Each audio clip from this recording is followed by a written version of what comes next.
निसार राना साहब, एक और पॉइंट इस सारे मामले के अंदर यह भी आता है कि इससे पहले ऑपोजिशन ने जितने भी अब तक एहतजाज किए हैं 2024 के इलेक्शन से लेकर अब तक, वो कोई खातिर खा नतीजे नहीं निकाल सके। मतलब ऑपोजिशन का मेरा नहीं ख्याल कि कोई एक भी टारगेट जो है वो अचीव हुआ है। अब इस मरतबा महंगाई को लेकर जो है वो ये एहतजाज करना चाह रहे हैं ईद के बाद।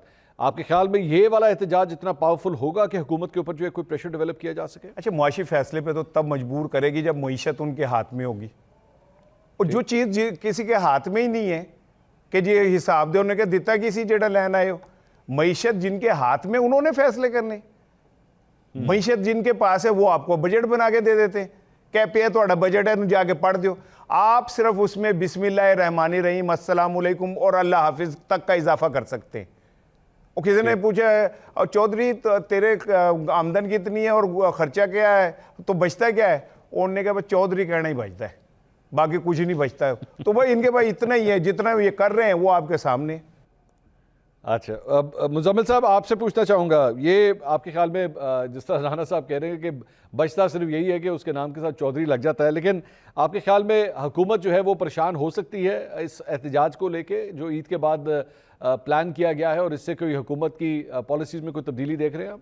देखिए, उसमें स्ट्रेटजी का बहुत बड़ा मसला है, क्योंकि हमेशा से जो पीटीआई और जो बाकी अपोजिशन पार्टियां, उनका जो बुनियादी इख्तलाफ जो अब तक रिजॉल्व नहीं हुआ, जो मुझे लगता है वो ये है कि क्या 1 पॉइंट एजेंडा लेकर आना है खान साहब की रिहाई का, या फिर ओवरऑल आपने एक बात करनी है कि इलेक्शन का फ्रेमवर्क तय कर लें, या अगले इंतखाबात के लिए क्या कोड ऑफ कंडक्ट तय किया जाए, ट्रूथ और रिकन्सिलिएशन कमीशन बना दें, कैदियों की रिहाई हो जाए, असीरान की रिहाई हो जाए। तो कंटेस्टेड बात यही रहती है। सुहेल अफरीदी साहब भी मल्टीपल टाइम्स ये कह चुके हैं कि हमारा सिर्फ एक एजेंडा है कि खान साहब की रिहाई होनी चाहिए, बाकी सारी चीज़ें बाद में आती हैं। तो ये महंगाई का मसला तो पख्तूनख्वा के अंदर भी है, पंजाब के अंदर भी है, हर जगह है। वहाँ पर भी 9.3 का अनएम्प्लॉयमेंट रेट है KPK में, जो सबसे ज़्यादा है इस पॉइंट के ऊपर। तो बात यह है कि उसके लिए, उस कामयाबी के लिए आपको बैकडोर राब्ते करने पड़ेंगे, बिकॉज प्रेशर एक्सर्ट करके अगर कुछ होना होता तो तकरीबन 250 से 300 एहतजाज तो इन्होंने कर लिए हैं पिछले 3 से 4 सालों के अंदर। लेकिन उसका रिज़ल्ट क्या निकला है कि आज सबसे ज़्यादा कम स्पेस है पाकिस्तान तहरीक इंसाफ के पास। पार्लियामान के अंदर जो कुछ हुआ, जिस तरह बल्ले का निशान उनसे लिया गया, बाद में स्पेशल सीटों का मामला आपके सामने है, वहाँ से भी उनकी इरेडिकेशन हो गई। तो बड़ा पॉइंट यही है कि वो जो अप्रोच लेते हैं वो कितनी प्रैग्मेटिक होती है, और किस तरह से दरमियानी रास्ता निकालने के लिए टेबल पे बैठने को तैयार होते हैं। तो जो नारेबाजी हैं, जो रेडिकल बयानात हैं, उससे नुकसान ही होगा। अगर कोई ना कोई वो चाहते हैं कि पार्टी के लिए स्पेस क्रिएट हो, वो सड़कें बंद होने से नहीं हो सकती। ओके, गरीदा फारूकी साहब, आपकी क्या राय है? क्या आपके ख्याल में ऑपोजिशन के पास अब वो स्ट्रेंथ आ गई है जिसकी, मतलब महंगाई का वो एक इशू जिसके ऊपर एक्चुअली वो एक बड़ा एहतजाज कर सकते हैं और हुकूमत के ऊपर जो है वो प्रेशर डेवलप कर सकते हैं? नहीं जी, ऑपोजिशन तो वैसे ही, पाकिस्तान तहरीक इंसाफ तो वैसे ख़त्म शुदा होकर रह गई है। अब कब से ख़त्म शुदा है वो तो। और अचकज़ई साहब जो हैं वो तो बस मेरा ख्याल है कि वक्त गुजारी के लिए ऑपोजिशन लीडर हैं। वो आज गए या कल गए, पीटीआई वैसे उनसे खुश नहीं है। पीटीआई के किसी धरने में वो नहीं होते, किसी जलसे जुलूस में वो नहीं होते, किसी रैली में वो नहीं होते। उनका किबला अलग है, पीटीआई का किबला अलग है। कभी कभार वो प्रेस कॉन्फ्रेंस करते नज़र आ जाते हैं। सोशल मीडिया पीटीआई का उनके ख़िलाफ़ है। तो अपोजिशन तो ख़ुद आधी तीतर और आधी बटेर है, उसका तो ना कोई सर है ना कोई पैर है। तो वो तो मेरा ख्याल है कि ये भी ईद, कौन कितनी ईदों से हम सुन रहे हैं कि जी बस ईद के बाद, बस ईद के बाद। अभी आपने सुना होगा कि जी वो रिहाई फोर्स बननी है। वो छोटी ईद से लेके बड़ी ईद आ गई, वो रिहाई फोर्स खैबर पख्तूनख्वा में इमरान खान की नहीं बन सकी। उसमें 1 लाख बंदा ही पूरा नहीं हो सका, KP के अंदर से 1 लाख बंदा पूरा नहीं हो सका।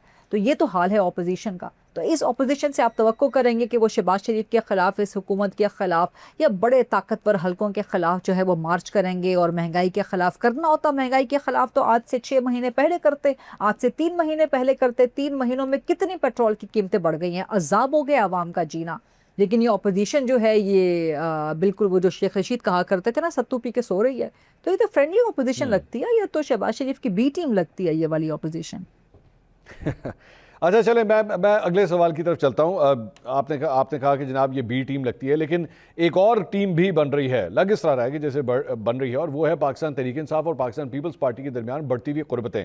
खासतौर पर खैबर पख्तूनख्वा में जिस तरह हमने देखा कि चीफ मिनिस्टर KP और गवर्नर KP फैसल करीम कुंडी साहब दोनों ने मिलकर एक प्रेस कॉन्फ्रेंस की, उससे एक बहुत बड़ा सिग्नल गया।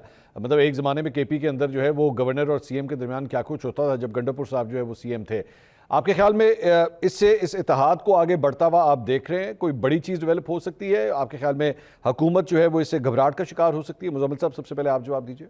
देखें, उसमें यह है कि जितना आगे पीटीआई ने हमेशा से ये पॉलिटिक्स की है, आगे जाके पीपल्स पार्टी और नून लीग के ख़िलाफ़ और जेयूआई के ख़िलाफ़, इवन मौलाना साहब के ख़िलाफ़ जो नारेबाजी हुआ करती थी कंटेनर से, वो भी आपको याद होगा।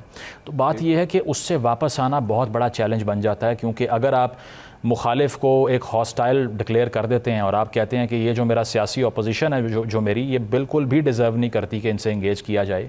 वो ख़बरें भी हमें याद हैं कि जब इंतखाब होने के फ़ौरी बाद नदीम अफजल चंद साहब के जाने की खबर गर्दिश कर रही थी कि वो पीटीआई के पास गए हैं कोई ऑफ़र लेके, उन्होंने रिफ्यूज़ कर दिया।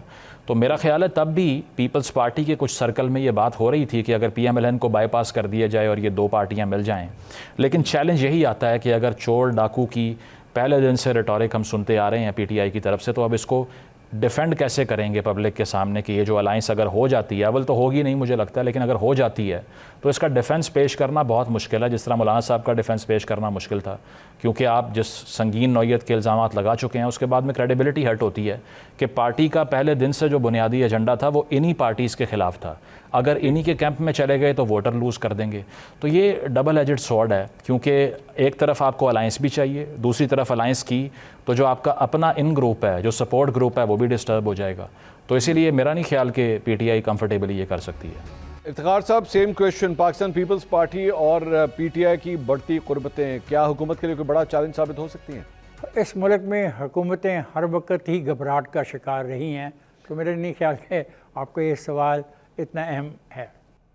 चलें, अब इसार राना साहब, आपकी क्या राय है? इफ्तिखार साहब तो समझते हैं कि ये मतलब सवाल जो है वो डिस्कस करने के भी काबिल नहीं है, लेकिन क्या एक बड़ी मतलब ये पॉलिटिकल शिफ्ट होगा, एक नया इत्तेहाद अगर इस किस्म का बनता है, या वी आर एक्चुअली इफ्तिखार साहब वाली बात कि हम लोग बहुत ज़्यादा ही इस चीज़ के अंदर डीप जा रहे हैं, या वाकई एक्चुअली हुकूमत के लिए कोई बड़ा चैलेंज साबित हो सकता है? आए हाय, मीर क्या सादा हैं बीमार हुए जिसके सबब उसी अत्तार के लोंडे से दवा लेते हैं। ओ भाई, ये पीपल्स पार्टी ही तो थी जो अदमत माद लेके आई थी। अगर साइफर को सही मानते हैं हम, तो फिर साइफर के बाद अदमत माद लाने वालों में पीपल्स पार्टी सबसे आगे थी। सिंध हाउस में जिस तरह अरकान असम्बली के ज़मीर खरीदे गए, मैं नहीं कह रहा, मीडिया ने इसको कवर किया, कोड किया।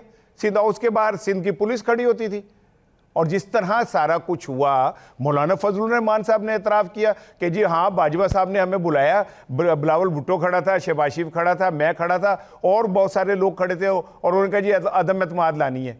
तो उस पर क्या कहते हैं, वो जो एंकर थे हमारे, उन्होंने कहा कि भी फिर आपने क्या किया? उन्होंने कहा जी फिर मैंने क्या कहना था, जब सारे ही राज़ी हो गए तो मैं भी राज़ी हो गया।